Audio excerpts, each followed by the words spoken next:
Oi pessoal, hoje eu vou comentar Tex Mensal número 581, uma história da dupla Rujo Filippucci. E o seguinte, né? Tem que dar um aviso antes de continuar o comentário. Essa história, ela conclui a história começada na edição 580, no Rastro dos Forrester. O seguinte, né? No caso das mensais que eu vou fazer agora é o seguinte. Quando uma história tiver continuação, eu vou esperar a conclusão para comentar a história como um todo. Por quê? Porque a totalidade da história ela me permite uma percepção melhor dos méritos e deméritos da obra. Nesse caso, por exemplo, já comentei 580, tem vídeo aqui no canal sobre isso. E comentar 580 e 581 em separado prejudicou. Bom, vivendo e aprendendo a partir de agora, a galera está avisada, quando uma história continuar, conclui e eu comento. Mas vamos a essa história aqui então. Essa edição 581, ela traz o clímax da história começada na 580, como eu já falei.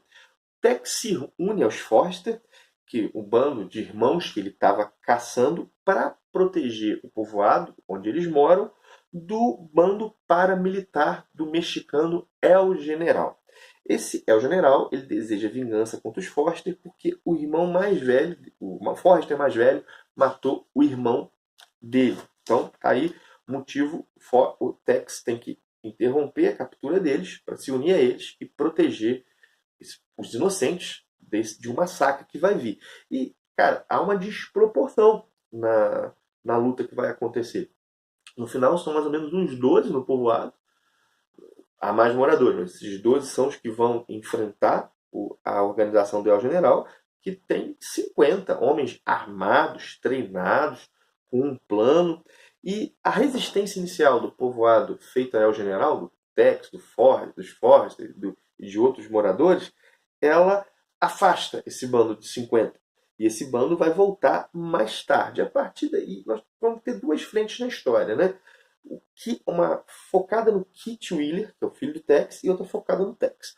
O Kit ele foi escoltar os civis da cidade até uma mina que vai servir de refúgio para ele. E no retorno, ele se depara com um bando do Elder General após ele ter sido afastado da cidade pelo Tex e os companheiros.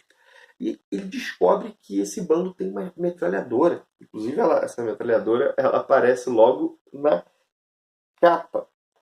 E ele vai ter a responsabilidade de destruir essa arma para, assim, evitar que o pai e os moradores do povoado sejam massacrados por ela. Né? A resolução da trama ela vai se dar a partir de um plano do Tex. Não vou desenvolver aqui para não atrapalhar a leitura de ninguém. Eu julguei essa Rastro dos Fortes, a Guerra do Povoado, essa história, ela uma boa ideia pouco desenvolvida. Por exemplo, os próprios Forrester.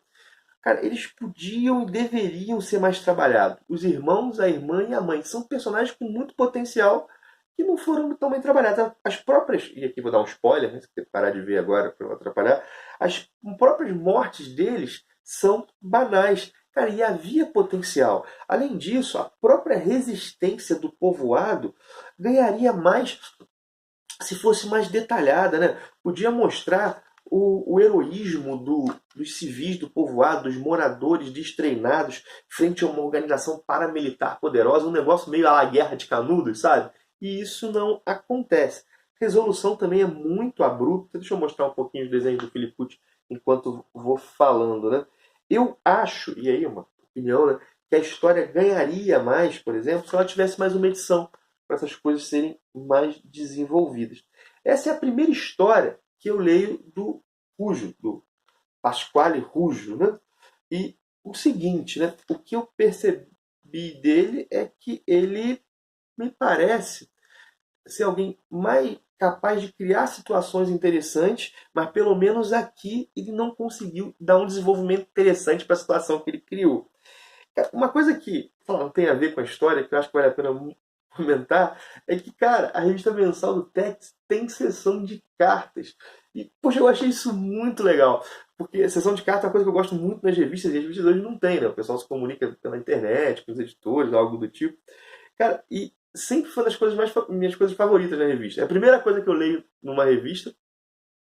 eu pelo menos lia quando tinha, é a seção de cartas. Aqui, inclusive, tem algumas cartas, são duas, três cartas publicadas, né?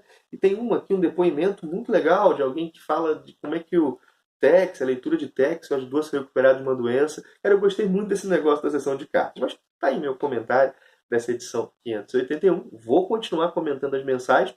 Vamos ver agora, a 582 não chegou aqui na minha cidade ainda, mas saí, né, da minha zona de conforto, da Tex Gold, né, das histórias mais fechadas, estou me aventurando no mês a mês aí com o personagem. Parando então, se gostou do vídeo, deixa teu joinha, se não é inscrito no canal, se quiser se inscreve, isso é importante pra gente. Um abração e até o próximo vídeo.